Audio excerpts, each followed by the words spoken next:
Hello बच्चों, कैसे हो आप सब। आई होप आप सब अच्छे होंगे, खुश होंगे, मस्त होंगे। अनन्या मैम के क्लासेस में आपका ढेर सारा स्वागत।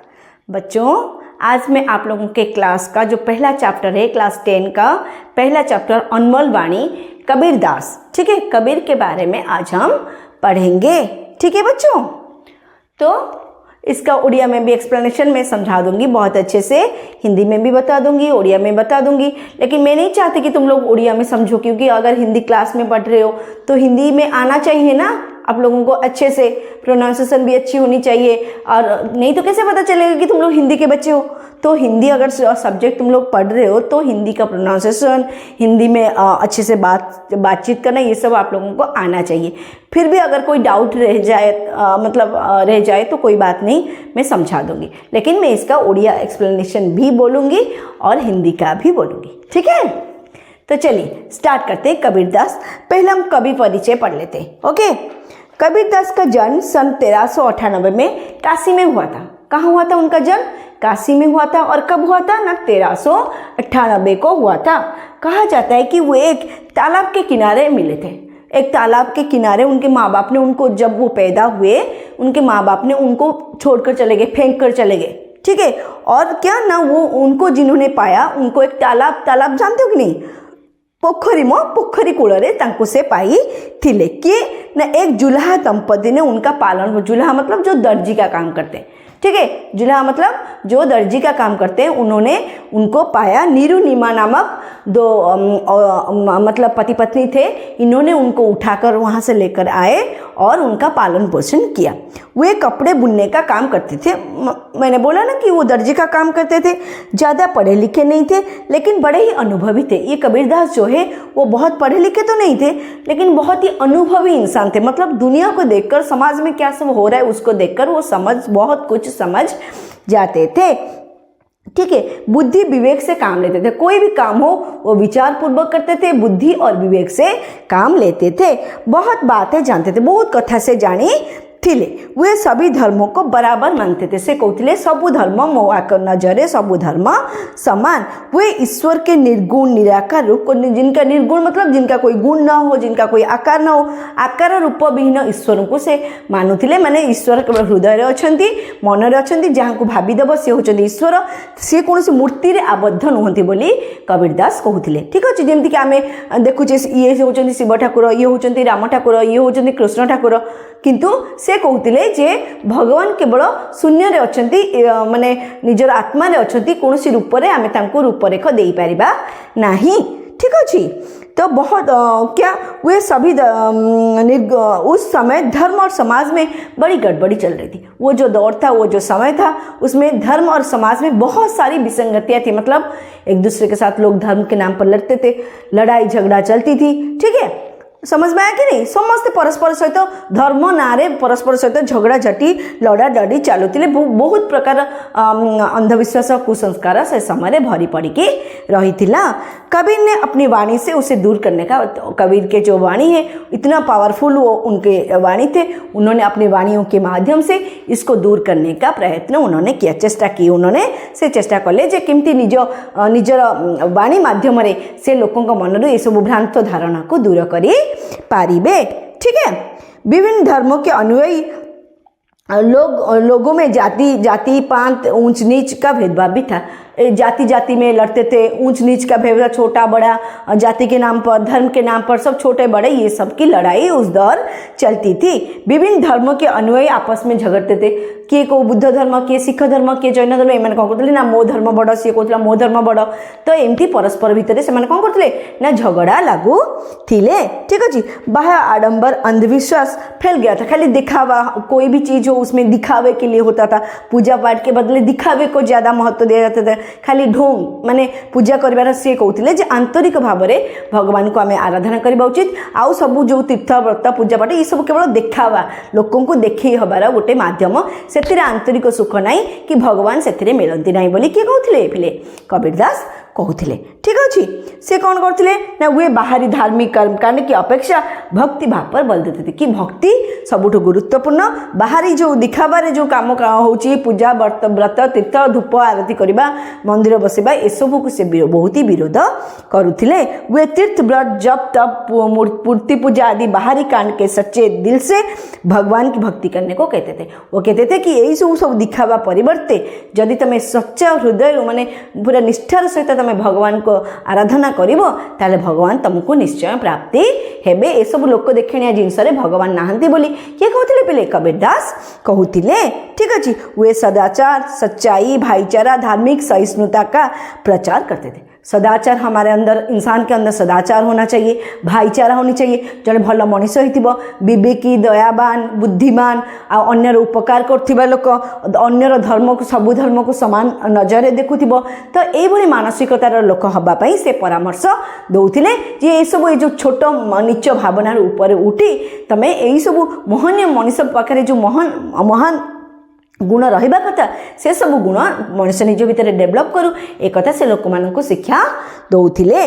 कबीर का व्यक्तित्व सादासीता पर बड़ा ही प्रभावशाली था। भले ही वो एक सादे सादे कपड़े पहनते थे लेकिन उनकी पर्सनालिटी जो है बहुत ही मतलब इफेक्टिव पर्सनालिटी होती थी, बहुत ही प्रभावशाली व्यक्तित्व होता था उनका। ठीक है, उनकी वाणियों को उनके शिष्यों ने बीजक नामक ग्रंथ में वो जो भी बातें बोलते थे वो तो पढ़े लिखे नहीं थे, जरा लिखते नहीं थे, लेकिन वो जो भी बातें बोलते थे उनके जो शिष्य थे उनको बीजक नामक उनका क्या ग्रंथ का नाम है बीजक। इसको तुम्हें याद रखना है कि उनके सारे वाणियों को किसमें संग्रहित किया जाता था बीजक ग्रंथ में संग्रहित किया जाता था। उनकी भाषा क्या थी ना मिश्रित खड़ी बोली है जो उस समय में प्रचलित जन समाज में ज़्यादा प्रचलित थी। मिश्रित खड़ी बोली भाषा उनकी भाषा क्या है ना मिश्रित हिंदी की भाषा तो खड़ी बोली है लेकिन उनकी थोड़ा मिश्रित खड़ी बोली भाषा है। ठीक है, और क्या वे अपने गुरु रमानंद स्वामी का उनके गुरु थे कौन ना रमानंद स्वामी जिनका वो बहुत ही आदर करते थे। ठीक है, तो कबीर के बारे में जो चीज़ें अगर क्वेश्चन में आए तो तुम लोगों याद रहा कि नहीं कि वो कब पैदा हुए ना 1398 में पैदा हुए। उनके माता पिता का नाम क्या था ना नीरू नीमा थे। वो क्या काम करते थे ना वो दर्जी का काम करते थे। और क्या नाम किस चीज़ का वो कबीरदास किस चीज़ का विरोध करते थे ना तीर्थ व्रत जप तप मूर्ति पूजा बाह्य कार्यकलाप इसको वो विरोध करते थे। और क्या उनके ग्रंथ को किसमें संग्रहित किया गया ना बीजक नामक ग्रंथ में संग्रहित किया गया है। और उनकी भाषा क्या है ना मिश्रित खड़ी बोली भाषा है। उनके गुरु कौन थे ना रमानंद थे। तो इतनी सारी क्वेश्चन देखो मैंने डिस्कस कर ली तुम लोगों के साथ कि कबीरदास के अगर उनके कभी परिचय से ऐसा कोई भी क्वेश्चन आए तुम तो ऐसे शॉर्ट करके तुम लोग याद रख लेना और उसको समझ लेना। ठीक है, आई बात समझ में। अब आते हैं उनके दोहे की तरफ। ठीक है, जो कि बहुत ही छोटा सा दोहा है लेकिन बहुत ही ज़्यादा पावरफुल दोहा है जो जीवन के लिए बहुत ज़रूरी है। तो आज हम उस दोहे को समझेंगे। ठीक है, देखो सांझ बराबर तप नहीं झूठ बराबर पाप जाके हृदय सांझ है ताके हृदय आप जो तो को कांटा बुबे ताई बोयो तो को फूल है बाको है त्रिशूल धीरे धीरे रे मना धीरे धीरे सब कुछ होए माली सिंचे सो घड़ा ऋतु आए फल होए। क्या है बच्चों, इसको समझते हैं बहुत अच्छे से। बहुत ही सुंदर दोहा है। मैंने बताया था आप लोगों को पता है दोहा किसे कहते हैं? दो पदों के मेल को दोहा कहा जाता है। मतलब दो पदों में ही पूर्ण अर्थ अगर व्यक्त हो तो उसको हम क्या कहेंगे ना दोहे कहते हैं। ठीक है, तो दो पदों के से ना ये एक पद है देखो डबल ए ना तो ये एक पूर्ण अर्थ व्यक्त करता है। इसके साथ इस दूसरे स्टांजा का कोई लेना देना है ही नहीं। दूसरे का तीसरे के साथ मतलब ये दो पद जो है अपने आप में पूर्ण है, इसलिए इसको क्या कहा जाता है ना दोहा कहा जाता है। ठीक है, अब देखो सांझ बराबर तप नहीं झूठ बराबर पाप जाके हृदय सांझ है ताके हृदय आप। इसमें कवि कहते हैं कि सांझ मतलब क्या बच्चों जानते हो? सांझ का मतलब है सत्य। सांझ बराबर तप मतलब क्या बच्चों जानते हो? तप मतलब है तपस्या। क्या तप का अर्थ है? तपस्या। सांझ बराबर तप नहीं झूठ बराबर पाप। कवि कहते हैं कबीरदास जी कहते हैं कि सत्य के बराबर कोई तपस्या नहीं और झूठ के बराबर कोई पाप नहीं। मतलब जो इंसान सच्चा इंसान है, एक अच्छा इंसान है, हमेशा सत्य बोलता है, उसके जुबान पर हमेशा सच रहता है, उस इंसान के सामने कोई तपस्वी भी उसके सामने कुछ नहीं है। और क्या ना झूठ बराबर जो झूठा आदमी है, हमेशा झूठ बोलता है, उससे बड़ा पापी इस दुनिया में और कोई नहीं है। ठीक है बच्चों, समझ में आ गई? तो सांस बराबर तप नहीं, झूठ बराबर पाप। जाके मतलब जिसके, जाके मतलब जिसके। ठीक है, जाके मतलब जिसके हृदय में सांच रहे, सांच मतलब सत्य, मैंने लिखा है ना, सांच मतलब सत्य। जाके हृदय सांच है ताके हृदय आप। जिसके हृदय में सत्य का निवास होता है, ताके मतलब उसके, ताके मतलब क्या ना उसके। ठीक है, ताके मतलब उसके। जिसके हृदय में सत्य का निवास होता है, उसके हृदय में ताके हृदय मतलब हृदय मतलब क्या बच्चों? हृदय मतलब हृदय। आप मतलब ईश्वर, भगवान। ठीक है, आप मतलब क्या ना ईश्वर। तो जाके हृदय सांच है ताके हृदय आप। जिनके हृदय में सच रहता है, जिनके हृदय में सच निवास करता है, जो सत्यवादी होता है, जो हमेशा सच बोलता है, उसके हृदय में कौन रहते हैं बच्चों? उसके हृदय में ईश्वर रहते हैं, उसके हृदय में भगवान रहते हैं, जो हमेशा सत्यवादी है। चाहे कोई भी परिस्थिति, वो कभी झूठ नहीं बोलता है। जो इंसान ऐसा होता है, उसके हृदय में भगवान विराजमान करते हैं। आई बात समझ? ये पहला स्टांजा जो है समझ में आ गई? तांको हृदय किए बसंती ना भगवान रुहती, जो मैंने सबुबले सत कहती तांको हृदय भगवान विराजमान करती। बुझीला? ताले कौन है? सांच बराबर कौन सी सत्यवादी मनीष पाखे महान मुनि ऋषि तपस्वी भी समान नुह। आ गोटे झूठा मनीष जो मैंने मिछ कहती, तांको सहित कौन सी जेते बड़ा पापी हेले भी ये गोटे झूठा लोक भी ताठारु नीच, माने जो मैंने मिछ कहती कथा करे है ना।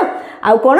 जहाँ हृदय रे माने सब जो जाके हृदय सांच, जार हृदय सब सत्य अच्छी, सब जी सत कथा कहूँ ताके हृदय, उसके हृदय में भगवान विराजमान करते हैं। ओके, ताको हृदय किए रहती सब ईश्वर निवास करती।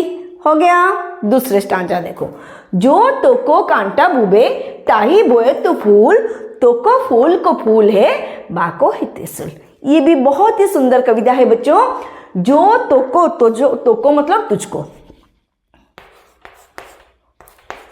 तोको मतलब तुझको। ठीक है, जो तोको कांटा बुबे ताही मतलब उसको, ताही मतलब उसको। ठीक है, जो तोको कांटा बुबे ताही बोए तो फूल। कवि कहते हैं जो तुम्हारे रास्ते पर कांटा बोता है, इसका मतलब जो तुम्हारे लिए प्रॉब्लम खड़ी करता है, जो तुम्हारे लिए परेशानियां खड़ा करता है, जो तुम्हें मुश्किलों में डालता है, जो तोको कांटा बुबो ताही बोए तो फूल, उसके रास्ते में तुम क्या बिछा दो? फूल बिछा दो। क्या बिछा दो बच्चों? फूल बिछा दो। जो तुम्हारे लिए प्रॉब्लम क्रिएट करता है, तुम उसके लिए उसका अच्छा सोचो, तुम उसके साथ अच्छा करो, तमें तार मंगल कर। जी तुम असुविधा रे पकाउची, जी तुमको असुविधा रे पकाउची, जी तुमको हैरान करुची, जी तुम गड्ढा खोदुची, तमें कौन करो ना ता रास्ता रे फूल बिछाओ, माने तमें तार हेल्प करो, तमें ताको साहाय्य करो, ता विपद आपद रे जेकी तमें छिड़ा हुओ। इससे क्या होगा बच्चों? तोको फूल को फूल है बाको है त्रिशूल। तोको मतलब तेरा जो तूने तो उसने तुम्हारे रास्ते में कांटा बिछाया है, लेकिन तुमने तो फूल बिछाया है ना, तुमने तो उसकी मदद की है ना। तो तोको फूल को फूल है, तेरा जो फूल है वो क्या होगा ना तेरे पास वापस आएगा, क्योंकि कर्मों का फल तो सबको मिलता है, उसके कर्म का फल उसे मिलेगा। तुमने तो अच्छा कर्म किया है ना, तो तुम्हारा फल तुम्हें मिलेगा। तो तोको फूल को फूल है बाको है त्रिशूल। तेरा फल फूल जो है तुम्हें मिलेगा, तेरा जो कर्मों का फल है तुझे मिलेगा, और बाको मतलब उसका फल उसको त्रिशूल मिलेगा, कांटा मिलेगा। क्योंकि उसने कांटा बोया है। जो जैसा बोओगे वही वैसा काटोगे ना। तुम अगर आम के बीज बोओगे, पीपल थोड़ी ना आएगा, उसमें नहीं आएगा ना। जैसा करोगे वैसा भरोगे, जैसा काम करोगे वैसा रिजल्ट मिलेगा, जैसे पढ़ाई करोगे वैसे एग्जाम का रिजल्ट आएगा, है कि नहीं। तो को फूल है, बाको तुम जिस तरह का व्यवहार दूसरों के साथ करोगे वो तुम्हारा व्यवहार का फल तुम्हें मिलेगा, और जिसने तुम्हारे साथ गलत किया उसके व्यवहार का फल उससे मिलेगा। जे तुमको प्रॉब्लम ने पकई ता प्रॉब्लम ताकू फेरिक आसब। तमें जदि क्या सहित भल कर तुम भलर फल तुमको, तेणुक तुम एक भाविया दरकार नहीं कि सी मो सहित जब असुविधा मोर करी भी तार असुविधा करी, ताले तुम असुविधा भी कर, तुम भी भूल काम कर, सी भी भूल काम कर, तुम भूल काम फल भी जी दबा लोक सी तुमको देवे ता भूल, तेणुक तुम ता भीतर कौन फर्क रही। तेणुक हमें ये नहीं सोचना चाहिए कि जिसने हमारे साथ गलत किया हम भी उसके साथ गलत करें।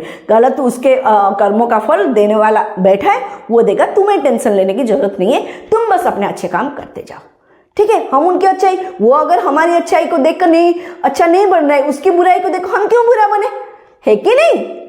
आई बात समझ, ठीक है।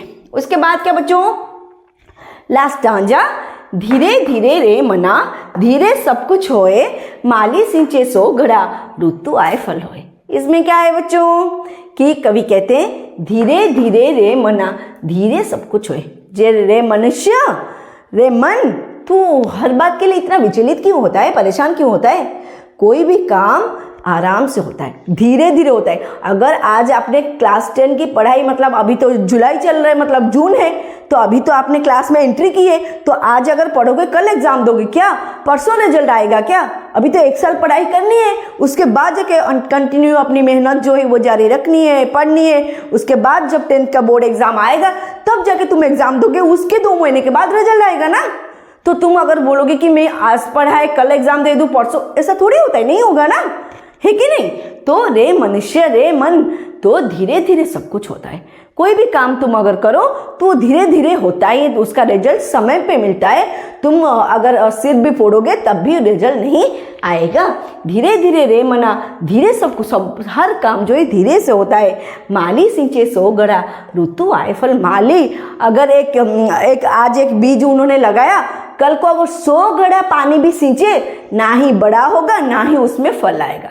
वो कब होगा ना, जब वो सिंचता जाए 1 साल 2 साल 5 साल 10 साल जाएगा, उसके बाद जाके वो बड़ा होगा, उसमें फूल होंगे, उसके बाद फल होंगे, है कि नहीं।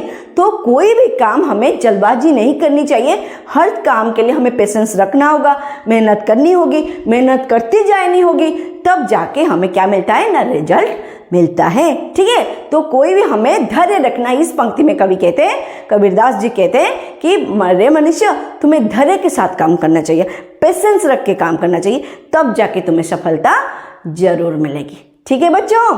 हो गई आप लोगों की ये चैप्टर कंप्लीट।